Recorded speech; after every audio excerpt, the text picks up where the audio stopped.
দর্শক, প্রতিদিন এই উপজেলা স্বাস্থ্য কমপ্লেক্সে চিকিৎসা নিতে আসেন শত শত মানুষ। কিন্তু অভিযোগ রয়েছে, সেবার জায়গায় মিলছে ভোগান্তি, আর শৃঙ্খলার জায়গায় মিলছে অনিয়ম। চলেন দেখে আসি এখানে বাস্তবে কি ঘটছে। স্বাস্থ্য কমপ্লেক্সের ডাক্তার মোহাম্মদ সোহেল রানা, যিনি এই উপজেলা স্বাস্থ্য কমপ্লেক্সের পরিবার ও পরিকল্পনা কর্মকর্তা হিসেবে দায়িত্ব পালন করছেন।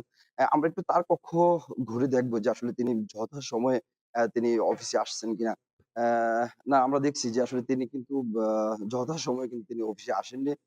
এখন সময় ৯টা বেজে ২০ মিনিট, কিন্তু তার চেয়ারটি কিন্তু খালি দেখা যাচ্ছে। আসসালামু আলাইকুম। ভাই, আপনি কি এখানে দায়িত্বে আছেন? জি, এমআরএসএস। আচ্ছা, এই যে আপনার উপজেলা স্বাস্থ্য কমপ্লেক্সের যে প্রধান, তিনি কোথায়? মানে আজকে চাঁদপুরে মান্থলি 200-র বেশি সার্ভিস ও ফিচারে লেনদেনের সব বিকাশ অ্যাপে সম্ভব। মিটিং আছে।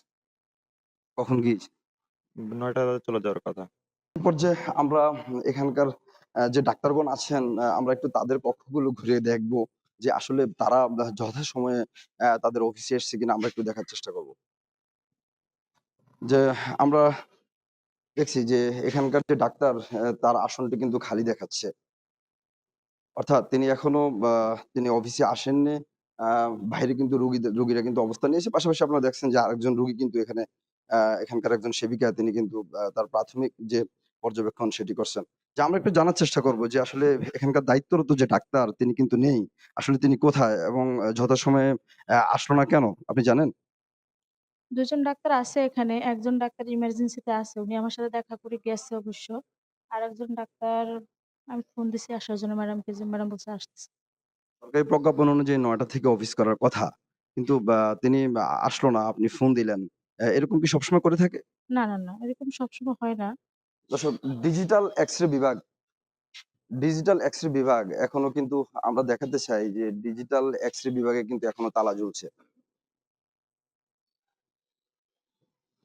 অর্থাৎ এখানকার যে কর্মকর্তা কর্মচারীরা রয়েছে, তারা কিন্তু সরকারি যে প্রজ্ঞাপন, এটাকে তোয়াক্কা না করেই বলা যায় যে আসলে তারা তাদের যে নির্দিষ্ট সময়ে অফিসে আসার কথা, তারা সেটি আহ মানছেন না। পাশাপাশি যে রোগীরা কিন্তু বাহিরে সেবা যে গ্রহীতা রয়েছে, তারা কিন্তু বাহিরে অবস্থান নিয়েছেন। ডাক্তার না থাকার কারণে কিন্তু তারা অপেক্ষমাণ অবস্থায় রয়েছে। আসসালামু আলাইকুম। যে আপনি কোথা থেকে আসছেন? আমি আছি রহিমানগরের দক্ষিণে আমুজান থাকি। ডাক্তার তো ৯টা বাজে আসার কথা, এখনো আসছেন না। আপনি অপেক্ষা করছেন। যে আসলে এই বিষয়টা সম্পর্কে একটু বলেন, আপনি একজন নাগরিক হিসেবে। মানে ডাক্তাররা তো সময়মতো আসে না, আইবো আরকি একটু পরে। এটা ভালো না খারাপ? যথাসময়ে আসে না, আপনি বসে আছেন, এটা ভালো না খারাপ? না, ভালো না তো এটা। দর্শক, গাইনি ও শিশু চিকিৎসকের চেম্বার আমরা একটু দেখাতে চাই। এখনো তালা ঝুলছে। এখন সময় হচ্ছে আ আ ৯টা বেজে ৩০ মিনিট। অর্থাৎ এই গাইনি ও শিশু আ চিকিৎসকের যে চেম্বার, সেটি কিন্তু একদম তালা ঝুলছে। তিনি কিন্তু এখনো আসেনি। আ এখানে পাশাপাশি আমরা দেখছি একটি অভিযোগ বক্স রয়েছে। দর্শক, এই অভিযোগ কার কাছে হবে? আদৌ সেটা কি জানা আছে?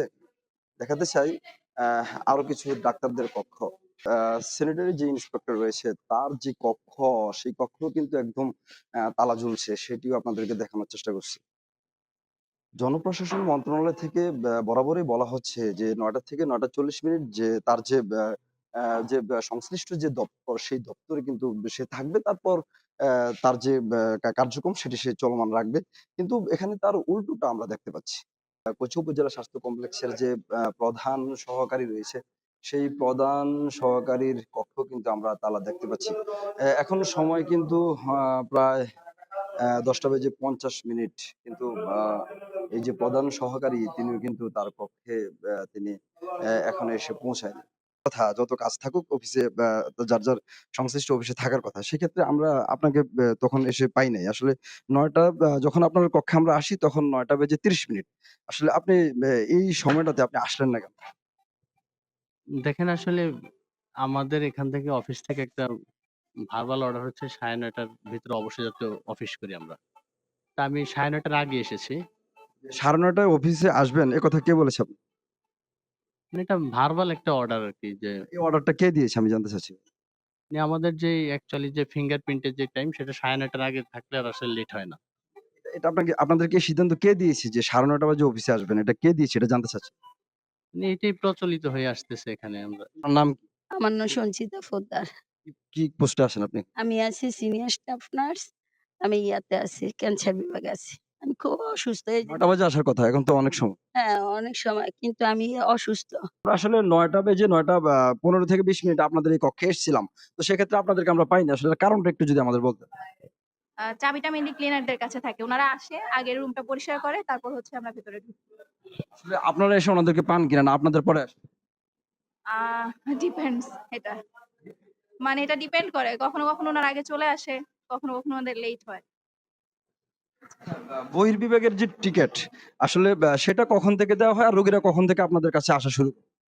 ৯:৩০ থেকে সকাল ৯:৩০ থেকে হচ্ছে টিকেট কাটা শুরু হয় এবং রুগীরা সিরিয়াল করে ১০টার সময় আসা শুরু করে। যদিও আমরা ৯টার আগেই রুমে উপস্থিত থাকার চেষ্টা করি, কিন্তু প্রকৃতপক্ষে আমরা সেবা দেওয়া শুরু করতে পারি সকাল ১০টা থেকে। যেটা আসলে অনেক বড় টাইম ওয়েস্টিং আমি মনে করি। যানবাহনেরই বিঘ্ন ছিল। হেঁটে আসতে হচ্ছে, রিক্সা পাই নাই। তো ঢাকা শহর না, এটা হচ্ছে কচুয়া। এখানে তো বলছি তো দেরি হয়ে গেছে আমার আজকে একটু। দর্শক আপনাদেরকে আরেকটি বিষয় দেখাতে চাই যে এই উপজেলা স্বাস্থ্য কমপ্লেক্সের যে টয়লেট রয়েছে, যে টয়লেটের ভিতরের যে দৃশ্যটা সেটা একটু দেখাতে চাই।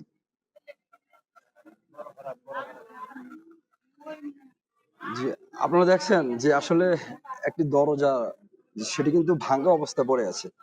অর্থাৎ এই যে ওয়াশরুম, সেই ওয়াশরুমের যে দরজা রয়েছে, সেই দরজাটি কিন্তু একদম ভাঙা অবস্থায় রয়েছে। অর্থাৎ এখানে সেবাগ্রহীতা যারা রয়েছে তারা আসলে কিভাবে চৌষাগার ব্যবহার করে সেটি আমার বোধগম্য নয়। কিন্তু আমরা এই চৌষাগারের যে দরজা, সেই দরজা কিন্তু আমরা একদম ভাঙ্গা অবস্থায় দেখতে পাচ্ছি।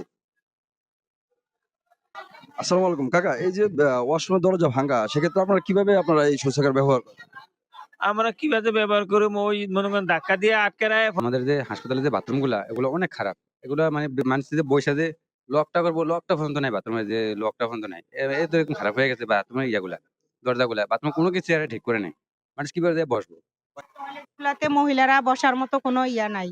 যদি টয়লেট গুলা ঠিক করে দিত আমাদের মহিলা রুগীদের জন্য অনেক ভালো হইতো। টয়লেট গুলা একেবারে মানে বসার মতো না। বুঝছেন, টয়লেট গুলা অনেক মানে সিটকারি মারার মতো না, দরজা খুলে বসা লাগে। এই জিনিসটা একটু আপনারা দেখবেন। আমি আসছি মেডিকেল, আমার ছেলেকে ভর্তি করেছি। আমি দেখছি যে টয়লেটের মধ্যে এখন যেখানে মহিলা পুরুষ সবাই এখানে যায়, প্রত্যেকটা সিটকারি এখন ভাঙা, এবং কি দরজার কোনো এই যে গেট গুলো মানে কোনো দরজাগুলোর মধ্যে যায় টয়লেটের মধ্যে যে টয়লেট করবো এরকম কোনো চিন্তা ভাবনা নেই, সবগুলোই খোলা। এগুলা পরিবেশ একবারে নোংরা। হসপিটালের যে ওয়াশরুম ব্যবস্থা একদমই খারাপ, বাজে অবস্থা। গেলে আপনার মনে হচ্ছে বমি চলে আসবে। স্যালাইন, তারপর হচ্ছে আপনার ক্যানোলা, এগুলো কোথা থেকে দেওয়া হয়েছে? বাইরে থেকে কিনে আনছি, স্লিপে লিখে দিছে। এখান থেকে দেওয়া হয় না? না, ধন্যবাদ। রুগী নিয়ে আসলে ইমার্জেন্সি একটা স্যালাইন দিব, যে টেপ লাগবে ওইটাও বাইরে থেকে কিনতে হয়। এটা 50,000 উন্নত হসপিটাল বিলে। রুগীর হয়রানি সবকিছু বাইরে থেকে কিনতে হয়। তাহলে সরকারি ভাবে কিছু আসে না, মেডিসিনও আসে না। একজনের কাছে টাকা দিছি, হ্যাঁ, বাট এটা কিনে আনছে আমি তো জানি না, এদিক থেকে নিছে না বাইরে থেকে আনছে, এটা তো জানি না। তারপর হচ্ছে যে ইনজেকশন, ওষুধপত্র এগুলো কোথা থেকে নিয়ে আসছেন? এগুলা বাহিরের থেকে না। বাইরে থেকে নেওয়া হয়েছে? জি, এখান থেকে দেওয়া হয়েছে না? এখান থেকে না, কিছু দেওয়া হয় নাই। সব আমরা কিনে আনছি। বাড়া থেকে সবগুলা কিনে আনছে। বাইরে থেকে নিয়ে আসছেন? হ্যাঁ, বাইরে থেকে সবগুলা কিনে আনছে। গ্যাস্ট্রিকের ব্যথা আমার চুলকানির ওষুধ দিয়ে দিছে, আর 2 পাতা প্যারাসিটামল দিয়ে দিছে।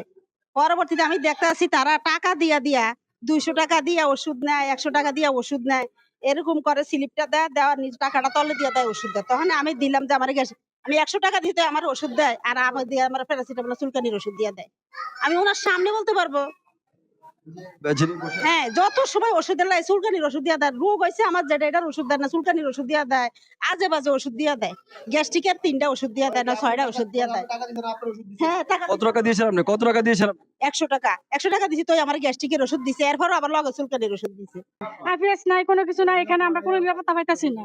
তার জন্য আপনারা জানি সব বাইরে থেকে করতে হয়। একটা আল্ট্রাসোনোগ্রাফি করার লাগে বাইরে যেতে, এই যে এক্স-রে রুম, এখানে কোনো জেনারেটর নাই। দর্শক, চিকিৎসা সেবা মানুষের মৌলিক অধিকার। আর এই মৌলিক অধিকার যখন বিঘ্ন ঘটে তখন সত্যি দুঃখজনক। তাই এখানকার যে রোগীরা রয়েছে এবং তাদের স্বজনরা রয়েছে, তাদের একটাই প্রত্যাশা যাতে এই উপজেলা স্বাস্থ্য কমপ্লেক্সের যে নীতি নির্ধারকরা রয়েছেন তারা যেন যথাযথভাবে এই উপজেলা স্বাস্থ্য কমপ্লেক্স পরিচালনা করেন এবং এখানকার রোগীরা চাচ্ছেন সামান্য একটু সেবা। এই প্রত্যাশা এখানকার সকল শ্রেণী পেশা মানুষের। Javed Hussain, NTV online, Chandpur.